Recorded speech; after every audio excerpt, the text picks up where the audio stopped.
Hey, everybody, welcome to a special bonus edition of Locked On Lakers for a Sunday, a championship edition. The Lakers take the inaugural NBA Cup 129 over Indiana. I'll explain to you why this could be a significant thing for the rest of the season, including the big playoffs in the spring. That's next. You are Locked On Lakers, your daily Los Angeles Lakers podcast. Part of the Locked On Podcast Network, your team every day.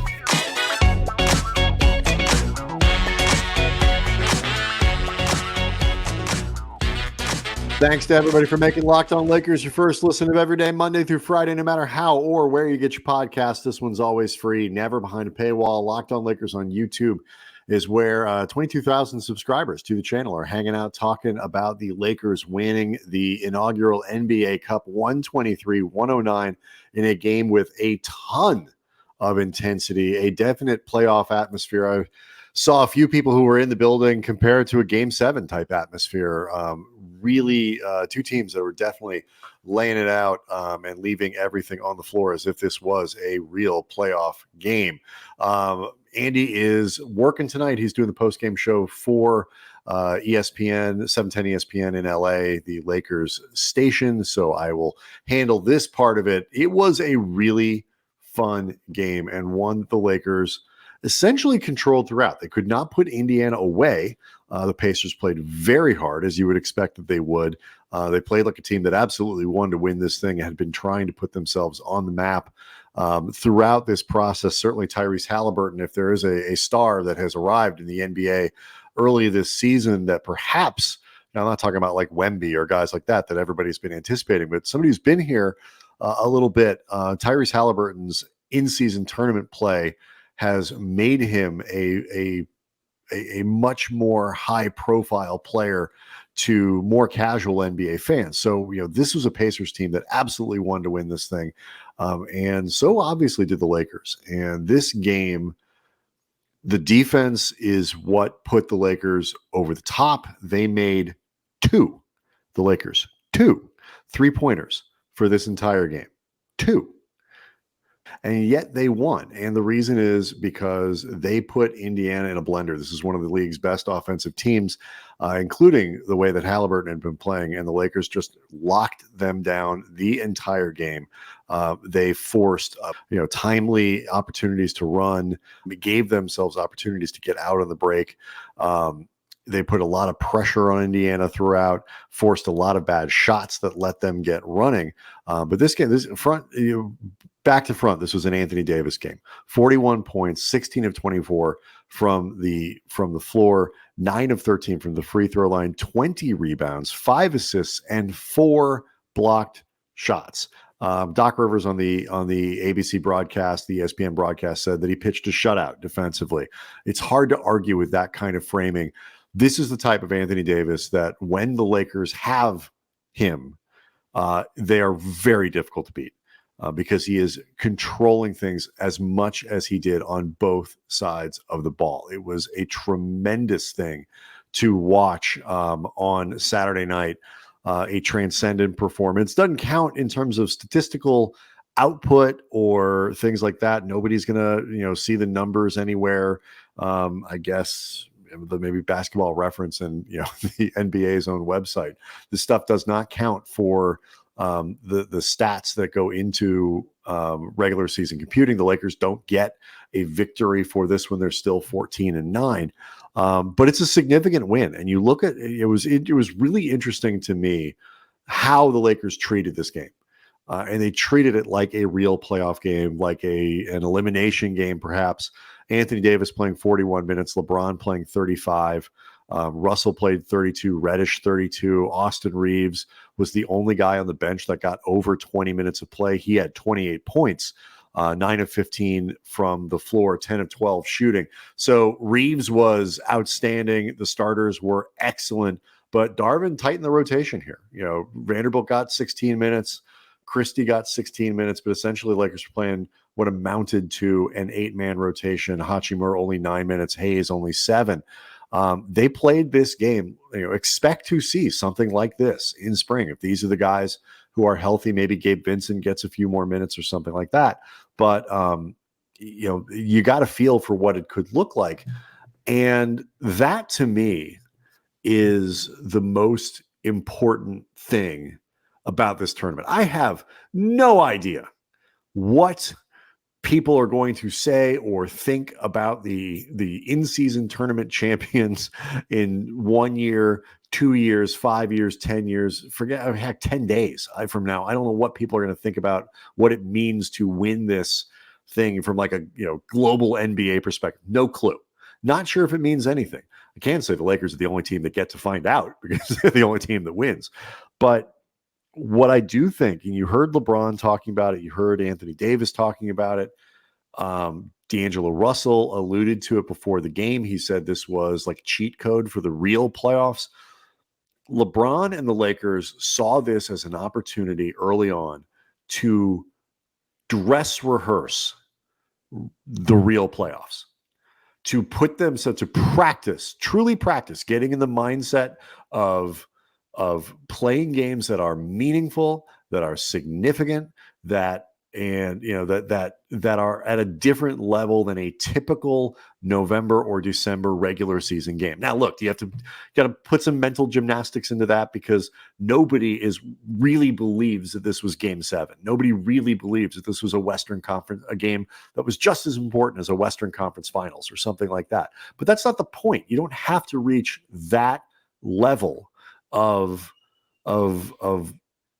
buy-in to treat the games seriously. You can understand that it's something different, that it's something elevated, and guys across the league were really into this.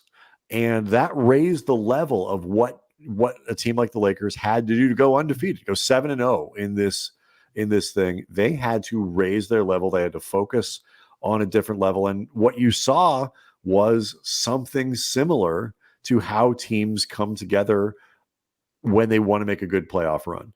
The play got better as it went along. The Lakers benefited from a soft group. There's no question in terms of getting into it, but they played a very good game against Phoenix.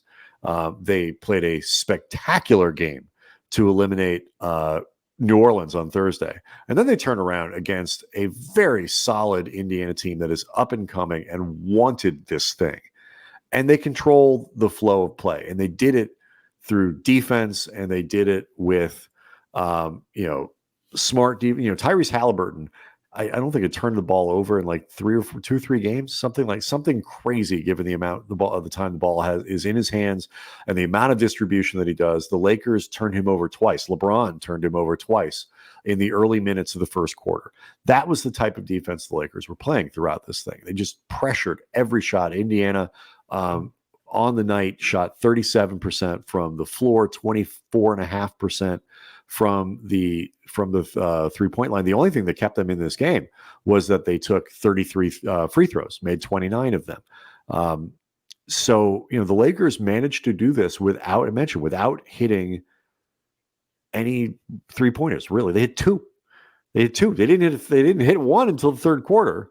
And then Cam Reddish hit one in the corner. That was it. That was their 3-point output. And you have to play such good defense in the modern NBA to be able to do that. You got to limit your turnovers. Lakers didn't totally do that, but they limited the damage off of them. They turned the ball over 18 times, but they got to the line 35 times. The Lakers made it to the line. And what they did was throttle Indiana in the paint. LeBron James, his 24 points, I believe all of them from the floor were in the paint. He only took 1 3 on Saturday, and he missed it. I believe all 10 of his field goals were inside the restricted area or in the paint. And so, it's something I could check the shot chart real quick, but flying solo here.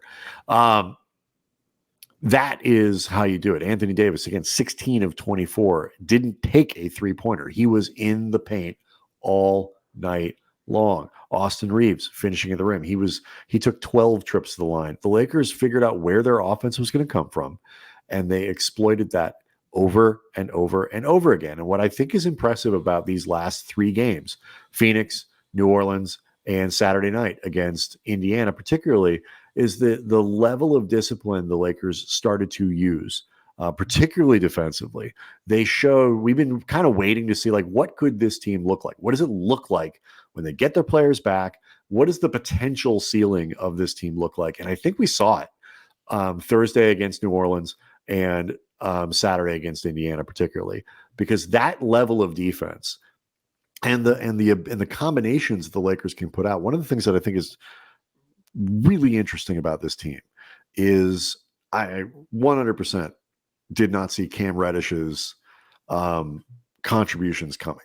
Way wrong on that. The 3-point shot, not really there. That's okay. That part I saw coming. But the defense, the consistency of the defense and the importance of the defense from Reddish is something that he has yet to display on this level at any other of the stops in his career. Now, this is exactly what the Lakers hoped, is you could put him into a position where all he has to do is do one thing really well. Don't worry about your offense. Don't worry about anything else. Here's how we need you to play defense. Here's what we need you to do. Here's the role we need you to play. Go do it. But between Prince and between Reddish and Vanderbilt and Max Christie, and to a lesser degree, somebody like Taurean Prince, depending on who you're asking to guard and all that. And Hachimura, again, situationally can be a very effective defender.